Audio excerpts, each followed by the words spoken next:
Good evening, I'm Russ Spencer. And I'm Sine Simpson.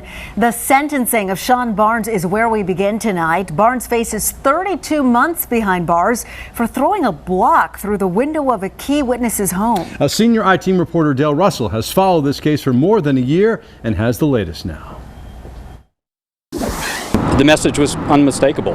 When looking at the block, he was told, "Shut up, keep your mouth shut."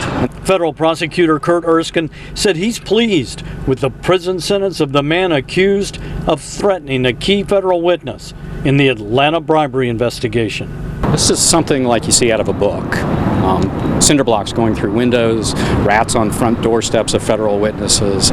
For the last 2.5 years, FBI and IRS agents have methodically been investigating allegations of corruption at Atlanta City Hall. What can you tell us about this indictment? Last week, a federal grand jury indicted Mitzi Bickers, former campaign operative of Mayor Kasim Reed and one of his hand-picked department heads at the city. She pled not guilty to accepting more than $2 million in bribes. Her lawyer, Kevin Ross. Is Reverend Bickers going to fight this? That's our intention.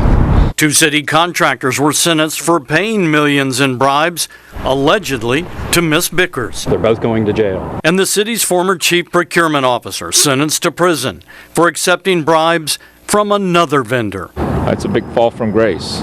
In federal court, Sean Barnes listened quietly as Judge Steve Jones sentenced him to 32 months in prison, giving him credit for the time he's already spent behind bars in this case. I mean, in my mind, he's the low man on the totem pole here. Barnes' attorney, Bill Morrison, says his client never accepted bribes, never paid bribes, and cooperated with the FBI, quote, from the get-go. Mr. Erskine said this was mob-like behavior on your client's part.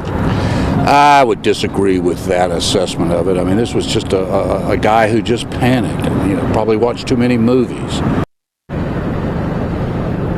Now in court, a subdued Sean Barnes talked to Judge Steve Jones. He told him that he takes full responsibility for his actions, and he apologized to the E.R. Mitchell family for what he called at one point a blood rage, and said he doesn't even understand himself why his bizarre and selfish behavior took over him. Reporting live from the federal courthouse, Dale Russell, Fox 5 News. All right, very interesting and more shoes to drop apparently. Dale, thanks very much.